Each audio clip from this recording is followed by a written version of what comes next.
اللہ اکبر اللہ اکبر اللہ اکبر لا الہ الا اللہ اللہ اکبر اللہ اکبر وللہ الحمد اللہ اکبر اللہ اکبر اللہ اکبر لا الہ الا اللہ اللہ اکبر اللہ اکبر وللہ الحمد اللہ اکبر کبیرا والحمد للہ کثیرا وسبحان اللہ بکرة وأصیلا لا الہ الا اللہ اللہ اکبر وللہ الحمد ان الحمد للہ نحمده ونستعینه ونستغفره ونؤمن به ونتوکل علیه ونعوذ بالله من شرور أنفسنا ومن سيئات أعمالنا من يهده الله فلا مضل له ومن يضلل فلا هادي له وأشهد أن لا إله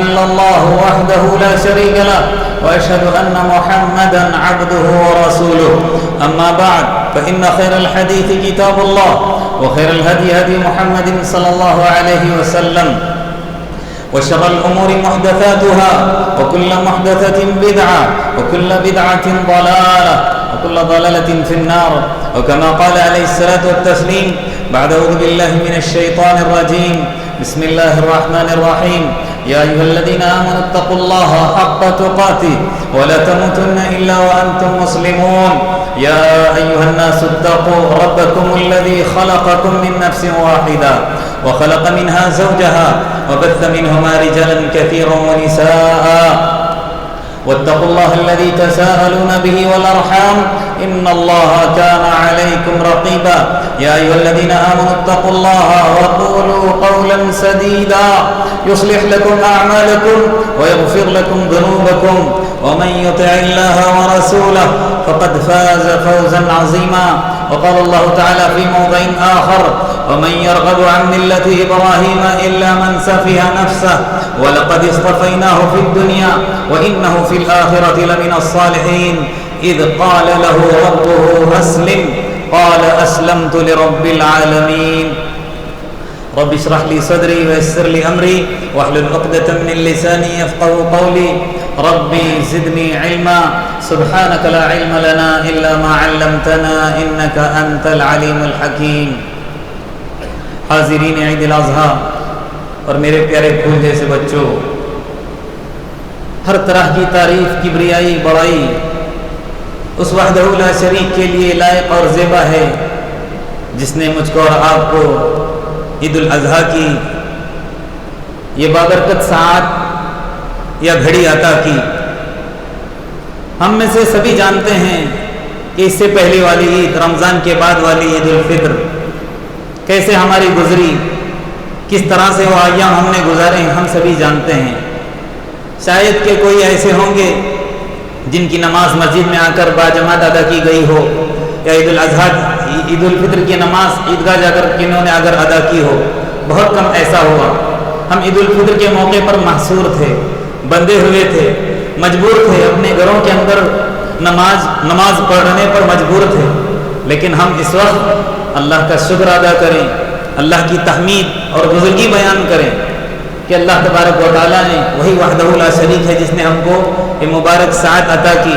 اللہ کرے اس کی جو برکتیں اور ساعتیں ہم کو نصیب ہوں اور یہ گھڑیاں ہماری بہت بہترین انداز کے اندر گزریں۔ دوستو، یہ جو ایام ہیں بہت ہی بابرکت ایام ہیں، اس کے اندر ہم کو تکبیر، تحمید، تحلیل ہر وقت کہتے رہنا چاہیے، چاہے ہم گھروں کے اندر ہوں، بازاروں کے اندر ہوں، مساجد کے اندر ہوں، چلتے پھرتے ہم کو اللہ کی تکبیر، اللہ کی بڑائی، بزرگی بیان کرنی ہے۔ اللہ کی تحمید اور تکبیر کے بعد درود اور سلامتی ہو پیارے حبیب محمد مصطفیٰ صلی اللہ علیہ وسلم پر، جن کو ہی اللہ تبارک و تعالیٰ نے ذریعہ بہانہ بنا کر ہم کو ہدایت سے نوازا۔ آپ کے بعد آپ کے اصحاب، تابعین، تبع تابعین پر اللہ تبارک و تعالیٰ خوب رحمتیں اور برکتیں نازل کریں۔ دوستو، آج کے اس عید الاضحیٰ کے موقع پر جو پیغام مجھے آپ تک پہنچانا ہے وہ ہے حضرت ابراہیم علیہ السلام کی پیروی کے تعلق سے۔ میں نے ابھی آپ لوگوں کے سامنے سورۃ البقرہ کی 2 آیتیں خطبہ مسنونہ کے بعد تلاوت کی۔ اس کے اندر اللہ تبارک و تعالیٰ ہم کو پیغام ہی یہی دیتا ہے اس بات کا کہ جو انسان حضرت ابراہیم علیہ السلام کی پیروی سے منہ موڑتا ہے، انحراف کرتا ہے، وہ دراصل بیوقوف انسان ہے، کیونکہ اللہ تبارک و تعالیٰ نے حضرت ابراہیم علیہ السلام کو برگزیدہ بنا دیا تھا۔ وہ اللہ تبارک و تعالیٰ کے چنندہ تھے۔ اللہ تبارک و تعالیٰ نے آپ کو دنیا کے اندر بھی عظمت اور بڑھوتری عطا کی تھی، اور آخرت کے اندر بھی وہ نیکوکاروں میں سے ہوں گے۔ وجہ کیا ہے پتہ ہے؟ اسی آیت کے اندر اللہ تبارک و تعالیٰ کہتا ہے اِذْ قَالَ لَهُ رَبُّهُ أَسْلِمْ، جب اللہ تبارک و تعالیٰ نے حضرت ابراہیم علیہ السلام سے کہا کہ تو اسلام لا، کیا مطلب ہے؟ تو فرمانبردار بن جا، تو اپنے آپ کو حوالے کر دے۔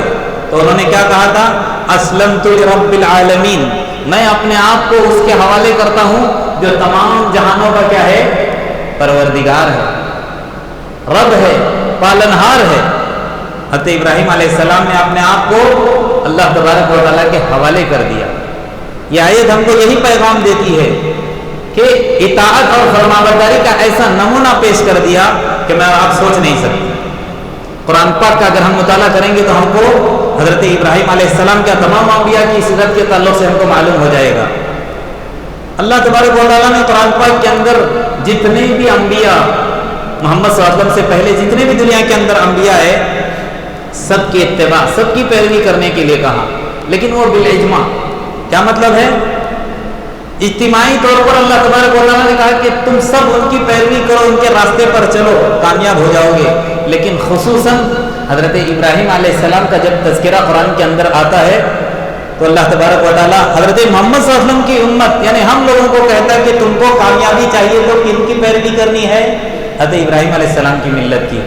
اللہ تبارک و تعالیٰ قرآن کے اندر لہذا فرماتا ہے اولئک الذین ھدی اللہ فبہداہ مقتدی، جتنے بھی انبیاء آئے سب سے سابقہ انبیاء، تمام کے تمام انبیاء کو اللہ تبارک و تعالیٰ نے ہدایت سے نوازا تھا، لہذا تم ان کی رہنمائی، ان کے راستے پر چلو، ان کی اقتداء کرو۔ کبھی بوڑھا ہو ان کے راستے ایسے اقتدی، تم لوگ کیا کرو؟ اس کی پیروی کرو۔ فاتبعوا، اللہ تبارک و تعالیٰ کے ملت ابراہیم حنیفا۔ لیکن آگے جب ابراہیم علیہ السلام کا ذکر آتا ہے اللہ کیا فرماتا ہے؟ تم لوگ اتباع کرو حضرت ابراہیم علیہ السلام کی ملت کی۔ حنیفا، وہ کیسے تھے؟ یکسو تھے۔ کیا مطلب؟ حضرت ابراہیم علیہ السلام ادیان باطلہ سے بیزار ہو کر، شرک اور خرافات سے بیزار ہو کر، یکسو ہو کر کس طرف چلے تھے؟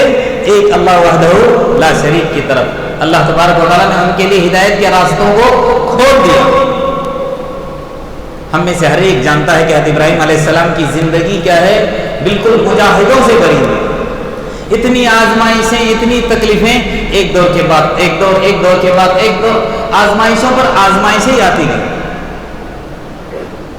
آج میں یہ بات اس لیے آپ لوگوں کو بتا رہا ہوں کہ آج جس اوقات سے اور جس ایام سے اور جس دور سے میرا گزر رہے ہیں، جس گھڑی سے گزر رہے ہیں، یہ بھی آزمائشی کی گھڑی ہے۔ جب ہم انبیاء کرام کی تاریخ کا مطالعہ کریں گے، پڑھیں گے، تو ہم کو بھی دل کے اندر ایک جذبہ پیدا ہوگا کہ ہم بھی وقتی طور پر آئیں، جیسے انبیاء چلے گئے ہم کو بھی جانا ہے۔ اگر ہم کامیاب ہونا چاہتے ہیں، جس طرح ہم اللہ کی آزمائشوں پر ڈٹے رہے، لہٰذا ہم کو بھی کیا کرنا ہے؟ اپنے آپ کو ڈٹے رکھنا ہے۔ اللہ کے رسول کی حدیث ہے، کیا فرماتے ہیں اللہ کے رسول؟ ان اشد الناس ابتلاء الانبیاء، سب سے زیادہ اگر آزمائش ہوتی ہے دنیا کے اندر تو کس کی ہوتی ہے؟ انبیاء کرام کی۔ ثم الامثل فالامثل، پھر ان کے جیسوں کی۔ کیا مطلب ہے؟ اب انبیاء تو آنے والے نہیں ہیں، لیکن انبیاء کے جو پیروکار ہیں، صالحین ہیں، متقی ہیں، نیکوکار ہیں، اللہ ان کی آزمائش کرے گا۔ اور حقیقت میں کامیاب کون ہے؟ جو آزمائش پر ڈٹا رہتا ہے، صبر سے کام لیتا ہے، تب کیا ہوتا ہے؟ آنے والے مراحل ہمارے لیے آسان ہوتے ہیں۔ صبر نہیں کریں گے، ہم پریشان ہو جائیں گے تو مصیبت جو آنے والی وہ تو آ کر ہی رہے گی، پھر ہم اپنی دنیا بھی برباد کریں گے اور شکوہ شکایت کرنے کی وجہ سے آخرت بھی ہماری کیا ہو جائے گی؟ ضائع ہو جائے گی۔ لہٰذا ہم کو حضرت ابراہیم علیہ السلام کی ملت کی پیروی اس طرح کرنی ہے جیسے انہوں نے مجاہدہ کیا، جیسے انہوں نے حالات کا مقابلہ کیا، ہم کو بھی کیا کرنا ہے؟ حالات کا مقابلہ کرنا ہے۔ اللہ تبارک و تعالیٰ قرآن پاک کے اندر ایک جگہ فرماتا ہے وجاہدوا فی اللہ، تم لوگ اللہ کے راستے میں مجاہدہ کرو، حق جہادہ، حق جہاد ہے۔ جس طرح حضرت ابراہیم علیہ السلام نے مجاہدہ کیا، اس کی تشریح کرنے والوں نے الگ الگ تشریح کی ہے۔ یہاں پر بعض لوگوں نے تشریح یہ بھی کی ہے کہ یہاں جہاد سے مراد جہاد اکبر ہے، جو اعلاء کلمت اللہ کے لیے کیا جاتا ہے، اللہ کے دین کو بلند کرنے کے لیے، اللہ کے دین کو سربلندی عطا کرنے کے لیے کیا جاتا ہے، اس کا بھی مطلب لیا ہے۔ اور سب سے بڑی بات یہاں پر وجاہدوا باللہ حق جہادی کا مطلب بیان کرتے ہوئے فرماتے ہیں کہ اصل میں نفس کا مجاہدہ ہے۔ آج جو ہم اپنے خواہشات کے چونچلے پورے کرنے کے پیچھے مڑے ہوئے ہیں، اپنے خواہشات کو دبانا ہے، یہ اصل مجاہدہ ہے۔ اللہ کے حکموں کو پورا کرنے کے لیے بڑی مشکلات پیش آتی ہے، کب؟ جب وہاں پر ہماری خواہشیں ہوتی ہیں۔ اپنی تمناؤں کو، اپنی خواہشات کو پسے پش ڈال کر اللہ کے حکموں پر آنا ہے، یہ اصل میں جہاد ہے۔ تبھی جا کر اللہ تبارک و تعالی ہم سے راضی ہو جائے گا، اللہ تبارک و تعالی ہم سے خوش ہو جائے گا۔ ہم چاہتے ہیں کہ اللہ تبارک و تعالی کی رضا نصیب ہو، تو ہم کو کیا کرنا پڑے گا؟ ہر حال میں جو حالات ہمارے اوپر آئے اس کا مقابلہ صبر کے ساتھ کرنا پڑے گا۔ اور ایک سبق حضرت ابراہیم علیہ السلام سے آپ صلی اللہ علیہ وسلم کی یعنی حضرت ابراہیم علیہ السلام کی زندگی سے ہم کو یہ ملتا ہے کہ حضرت ابراہیم علیہ السلام نے اپنے بیٹے حضرت اسماعیل علیہ السلام کی یا حضرت اسحاق علیہ السلام کی کیسے تربیت کی۔ انہوں نے ایسی تربیت کی، ایک تو وہ نبی تھے، پھر جو ان کی اولاد بھی نبی ہی تھے، ایسی تربیت کی ان کے اوپر جو حالات آئے تو انہوں نے بھی اپنے آپ کو اللہ کے لیے پیش کیا، اور اپنے ابا کے جو حکم جو باتیں تھیں اس پر انہوں نے اپنے آپ کو نچھاور کر دیا۔ لہذا دعا حضرت ابراہیم علیہ السلام کی زبانی قرآن ہم کو سکھاتا ہے، رب اجعلنی، سب سے بہترین جو ہم کو سبق ملتا ہے ان کی زندگی سے وہ کیا ہے؟ رب اجعلنی مقیم الصلاۃ ومن ذریتی۔ حضرت ابراہیم علیہ السلام کی اللہ تبارک و تعالیٰ کے پاس دعا کیا تھی؟ رب اجعلنی مقیم الصلاۃ۔ ہم مومن ہونے کے بعد، مسلمان ہونے کے بعد ہمارے اوپر سب سے اہم چیز جو لاگو ہوتی ہے، سب سے پہلے فریضہ جو ہے وہ کیا ہے؟ نماز ہے۔ خالی امت محمدیہ کے ساتھ خاص نہیں تھی نمازیں، پہلے بھی جتنے انبیاء آئے اور جتنی امتیں آئیں تماموں کو اللہ تبارک و تعالیٰ نے نمازیں دی تھی۔ کسی امت کو 2 نمازیں، 3 نمازیں، وہ تو اللہ تبارک و تعالیٰ جانتا ہے، جس طرح ہم احادیث کے ذریعے سے جانتے ہیں۔ تو حضرت ابراہیم علیہ السلام نے کیا کیا ہے؟ دعا رب اجعلنی مقیم الصلاۃ، اے اللہ مجھ کو بھی نماز قائم کرنے والا بنا دے، ومن ذریتی، اور میری اولاد میں سے۔ حضرت ابراہیم علیہ السلام کی دعا کا نتیجہ کیا ہوا پتہ ہے؟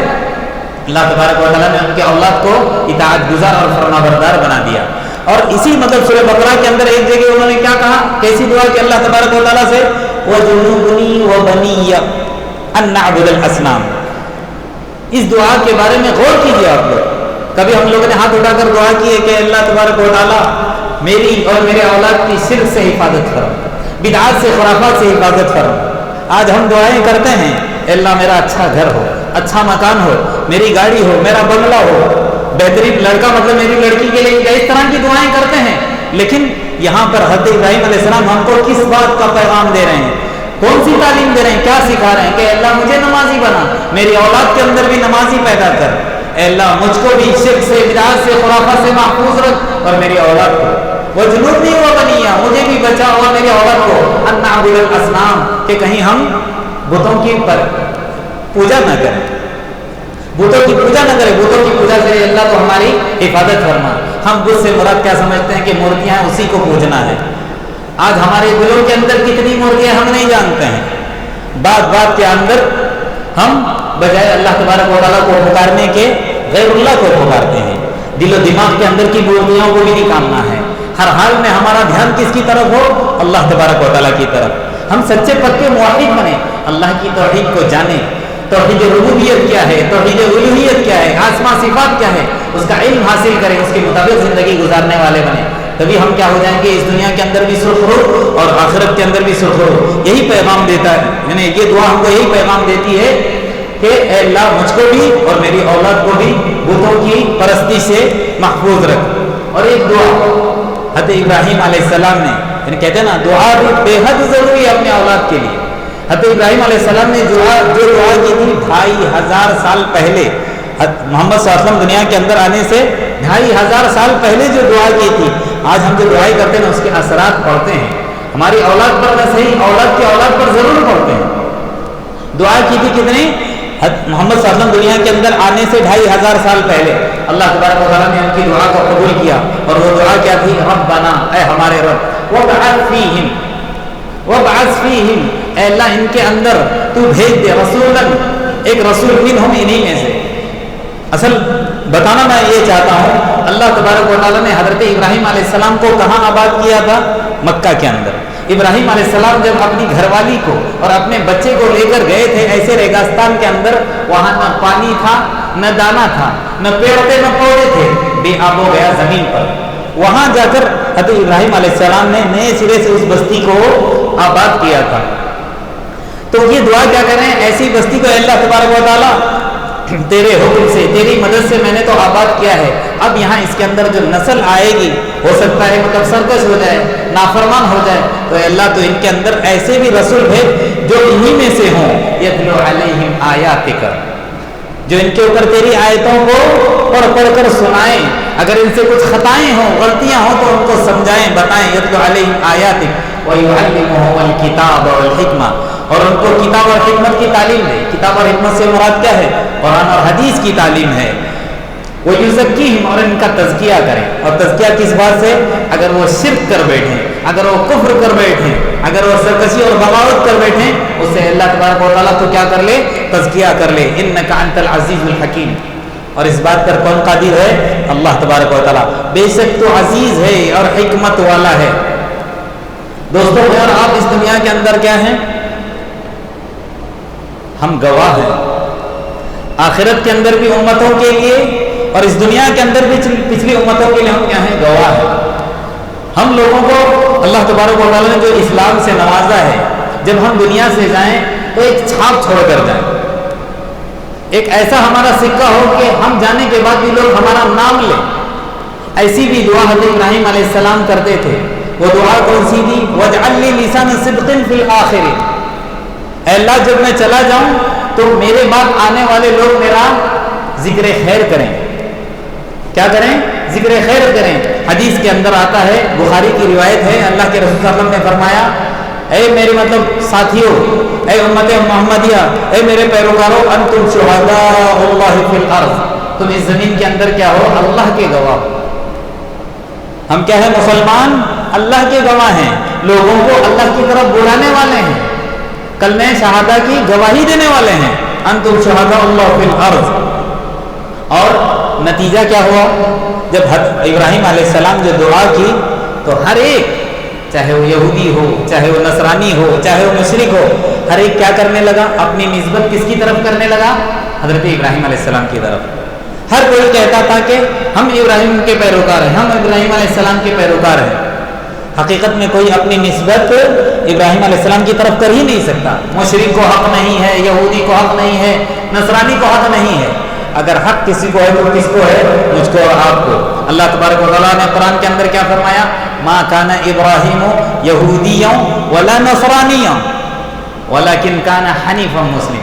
اللہ تبارک و تعالیٰ نے جو مشرکین کہتے تھے کہ ہم ابراہیم کے پیروکار ہیں، یہودی کہتے تھے کہ ہم پیروکار، اللہ نے کہہ دیا کہ ابراہیم علیہ السلام نہ یہودی نہ نصرانی تھے، بلکہ وہ کیا تھے؟ حنیفا مسلما، وہ تو یکسو تھے، ادیان باطلہ سے بیزار تھے، تمام مطلب جتنی شرک کی خرافات کی باتیں تھی سب کو چھوڑ کر ایک اللہ کی طرف رجوع کرنے والے تھے، اللہ کی طرف لوٹنے والے تھے، مسلم تھے، فرما بردار تھے، اطاعت کرنے والے تھے، اپنے آپ کو اللہ کے سامنے جھکانے والے تھے۔ اللہ کہتا ہے وما کان من المشرکین۔ لہٰذا ہم اللہ تبارک و تعالیٰ سے دعا کریں۔ یہ باتیں ہم کو اسی بات کا پیغام دیتی ہیں کہ ہم حقیقت میں مسلمان بن جائیں، ہم حقیقت میں مسلمان بن جائیں، ہم اللہ تبارک و تعالیٰ کے مطیع اور فرما بردار بن جائیں، ہم اللہ کی باتوں کو ماننے والے بن جائیں، اللہ کے حکموں پر اپنے آپ کو لائیں، نبی کریم صلی اللہ علیہ وسلم کی ایک ایک سنتوں پر عمل کرنے والے بن جائیں۔ جب ہمارے سامنے سنت نبوی آ جائے تو ہم اپنے آپ کو نچھاور کریں، ادھر ادھر اگر مگر اس طرح کے خیالات ہمارے اندر آئے ہی نہیں۔ جب ہم کو کہا جائے کہ اللہ تبارک و تعالیٰ یہ کہتا ہے، اللہ کے رسول صلی اللہ علیہ وسلم کا یہ فرمان ہے، تو ہم کو سرخم تسلیم وہاں پر کرنا ہی ہے۔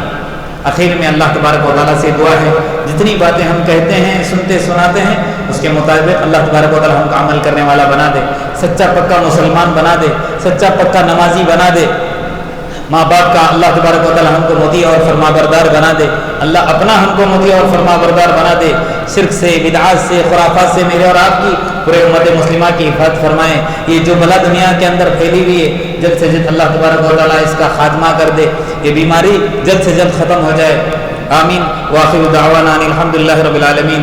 بارک اللہ لی ولکم فی القرآن العظیم ونفعنی وإیاکم بما فیہ من الآیات والذکر الحکیم۔